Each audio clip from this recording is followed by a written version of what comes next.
Alright guys, so I'm going to go ahead and put it out there. I work with the best of the best in companies, and I can't say enough about the guys over at Power Driven Diesel. These guys right here, they knew I was getting ready to go into dyno camp in October, and they asked me what do I need, and they hooked us up. The air filter on the old Sinister Girl needed to be replaced, so we had to get one of their PDD performance air filters. And I've been running a mix match set of boots on the truck for the longest time, and now we actually have a full set. Let's unbox these units. And just look at that filter, that right there. So you got two options. You have the Performer series, which is this guy right here, or the Dust Bowl.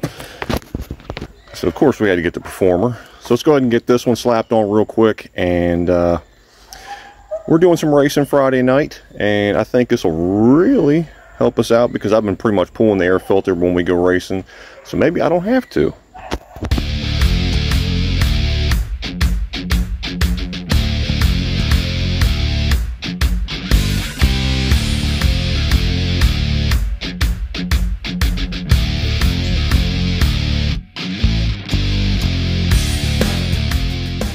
Alright, so now into the old second gen boot kit. There's your part number right there. Go right down to powerdrivendiesel.com. Get yours today, because you probably need it, because yours are probably just about as bad as off as mine.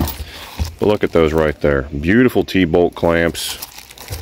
Nice and firm. I think those will hold up really good in this old girl right here. So basically we're running OE on the hot side and another brand on the cold side. So now we're actually going to have all new T-bolt clamps, all new boots. It's going to be awesome. Alright, so guys, we're going to go ahead and put you guys on a time lapse for the boot install so you can see pretty much the ins and outs. It's going to be very difficult to film, but I will do my best to get in there afterwards and show you and go over it as we go.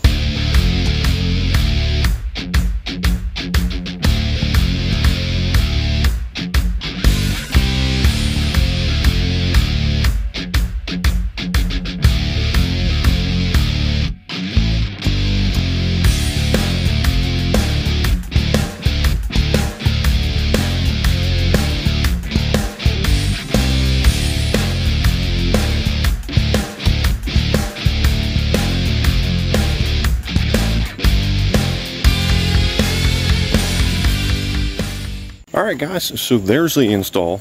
All the T-clamps are 13 millimeter. Obviously they're going to vary in size depending on going into the intercooler versus the traditional piping throughout the whole system.